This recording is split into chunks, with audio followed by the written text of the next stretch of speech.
Dados atualizados do CAGED mostram que Ribeirão Preto fechou o ano passado com saldo positivo na criação de empregos. Diferente do que os números indicam, quem contrata está sentindo cada vez mais dificuldades. 2024 movimentou o mercado de trabalho. Ribeirão Preto registrou 151.802 admissões, o que representa a média de 412 contratações por dia. Descontando o número de demissões, que superou 145 mil, o saldo final é 6.620 postos de trabalhos novos na cidade. Mas mesmo assim, ainda o mercado esperava um pouco mais no ano de 2024. O mercado esperava aí pelo menos uns 5% a mais desse saldo de emprego. Por exemplo, se a gente observar aqui no Brasil, no contexto nacional, a indústria, se você pegar o saldo proporcional, a indústria no Brasil, ela teve um saldo proporcional de 7%, Ribeirão Preto 5%, ou seja, Ribeirão Preto foi pior que o Brasil em termos da indústria. Ou seja, a indústria de Ribeirão Preto, ela preservou menos mão de obra, ou seja, ela dispensou mais empregados na indústria que a média nacional. O mês com saldo mais positivo foi abril, com a criação de 1.399 cargos novos.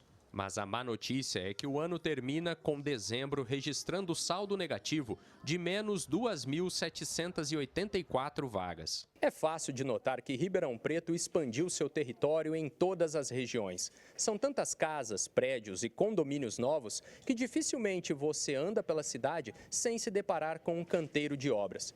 Isso indica, é claro, o setor que mais cresceu em criação de novos empregos, a construção civil.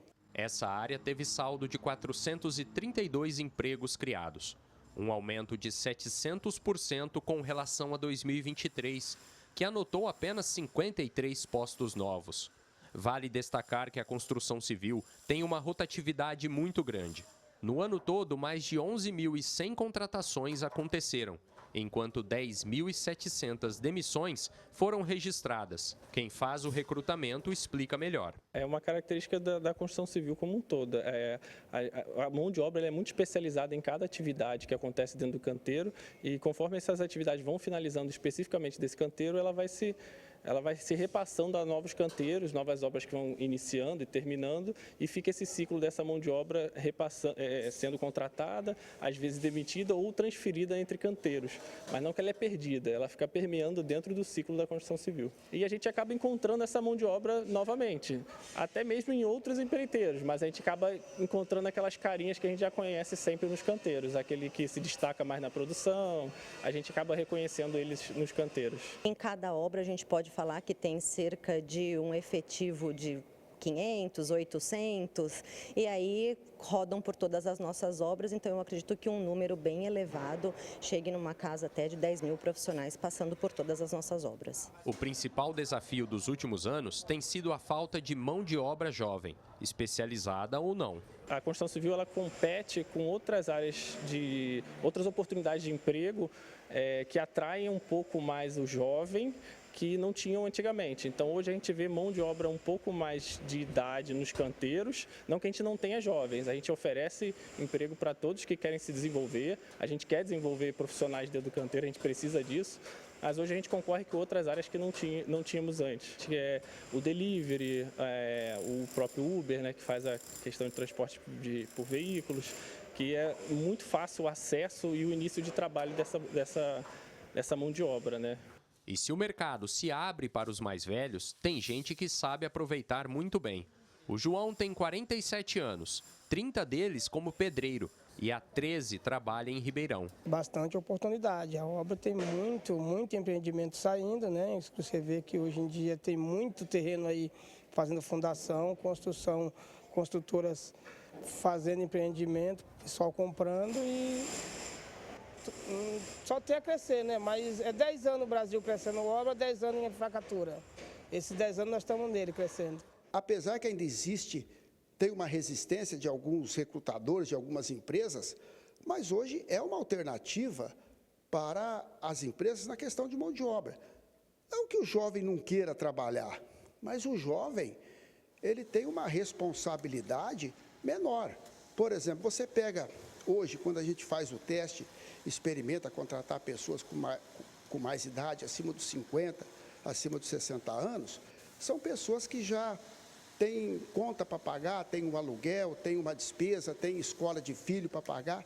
Então, muitas vezes ele até procura trabalhar extra, fazer trabalho extraordinário, principalmente com essa economia que nós estamos vivendo hoje, a economia reduzindo o ganho. A mesma dificuldade das obras, os empresários estão sentindo nas lojas. O comércio, líder em números absolutos de novos postos de trabalho, criou 2.807 empregos. Mas este saldo poderia ter sido muito mais positivo. Esse ano nós tivemos uma surpresa de não achar. Não é só a mão de obra qualificada, não. Muitas vinham, mas dependendo do horário que tinha que ficar,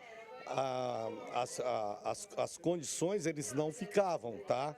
Nós chegamos a recorrer às aposentadas que já tinham trabalhado com nós, a recorrer a pessoas que já tinham trabalhado pedindo um favor para vir, porque nós passamos apertado, apesar do crescimento de vagas que tanto é anunciada, nós tivemos problema para achar pessoas que ficariam. Muitas iniciavam e saíam. Mesmo quem não contrata sente a dificuldade do setor. A Kelly é mãe de família, tem mais de 15 anos como vendedora do comércio e diz não entender a nova geração de trabalhadores. Muito difícil explicar o que acontece com a geração. O que nós sabemos é que todos precisam trabalhar, mas creio eu que estão escolhendo muito trabalho, né? O pessoal está muito meio que exigente. Então, essa geração está muito difícil. A gente corre bastante atrás de funcionários. Felipe Urbinati para o Jornal da Clube. André Melini, economista, já aqui no nosso núcleo de jornalismo, a gente segue falando sobre isso. André, os empregos podem ter fechado o ano em alta, mas a realidade no mercado de trabalho em Ribeirão é que está faltando gente para ocupar essas vagas. Esse fenômeno, de fato, veio para ficar na sua análise. Muito boa tarde, André. Boa tarde. Bom, esses fenômenos eles são correlacionados. Na verdade, justamente essa falta de pessoas buscando trabalho, buscando nova colocação, ela vem nesse ciclo de redução do desemprego. O Brasil passou por um período de alto desemprego mais ou menos ali entre 2015, 2022 e 2023. Mas nos últimos 3 anos a economia se recuperou, cresceu mais do que era esperado e, consequentemente, a geração de emprego ela foi ampliada. Tanto é que os dados agora que nós temos do IBGE, nessa nova pesquisa que começa só em 2012, nós estamos na menor taxa de desemprego desde 2012. Então, a taxa de desemprego baixa, ela escasseia o número de possíveis novos empregados e, com isso, tende a apresentar essas dificuldades. Então, são fatores ali que andam juntos, um desemprego baixo, uma economia crescendo e dificuldades de contratação. Agora, como que isso vai ficar para 2025? Ainda nós temos muitas dúvidas em relação a como a economia vai desempenhar esse ano. As expectativas mais recentes estão apontando um crescimento em torno de 2%. Elas devem ser, claro, revistas até o final do ano. Temos vários fatos novos aí acontecendo. Mas, se a economia de fato crescer em torno de 2%, é menos do que cresceu em 2024. Mas ainda assim é um crescimento que vai manter a taxa de desemprego baixa, portanto o mercado de trabalho apertado e, consequentemente, uma dificuldade de contratar, de repor funcionários. E aí uma das alternativas, claro, buscar ali aquelas pessoas mais velhas, os idosos, só que a gente sabe que muitas empresas ainda têm um certo preconceito, aí é importante abraçar essa alternativa, né? Com certeza, é uma alternativa bem importante. Ela tem impactos positivos tanto para as pessoas que vão se reinserir no mercado de trabalho. Normalmente, pessoas mais velhas, quando são demitidas, têm uma dificuldade maior de conseguir um novo trabalho. Ao contratá-las, estamos gerando emprego e renda num grupo que precisa, claro, exercer atividade remunerada. Temos também o benefício dentro da cultura organizacional, a questão de empatia, a questão de trazer novas ideias, trazer experiência e trazer um público que costuma perseverar mais no emprego com menor rotatividade.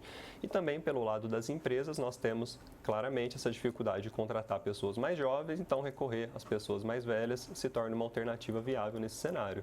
Ribeirão Preto é uma cidade que oferece, inclusive, cursos gratuitos de qualificação, de mão de obra, só que até nesses cursos, às vezes, falta os interessados. Como é que trabalha com essa situação de melhorar o profissionalismo?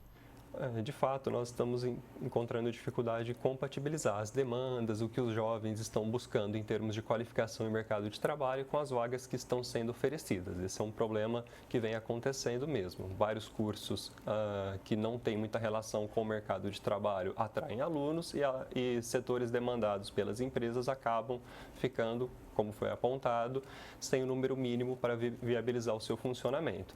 Algumas dicas, algumas questões importantes é tentar entender esse público, tentar entender as demandas e focar na divulgação e focar também nos benefícios que isso pode trazer, a questão do diploma, a questão da inserção profissional, e uma das formas de tentar atrair o público que busca emprego é associar esses cursos, normalmente via parcerias com empregadores, de modo que as pessoas, assim que iniciam o curso, já podem começar também a sua inserção no mercado de trabalho. Portanto, essa compatibilização entre o que as empresas precisam e o que os trabalhadores querem é fundamental para tentar reduzir alguns problemas que nós podemos ter entre habilidades e demandas.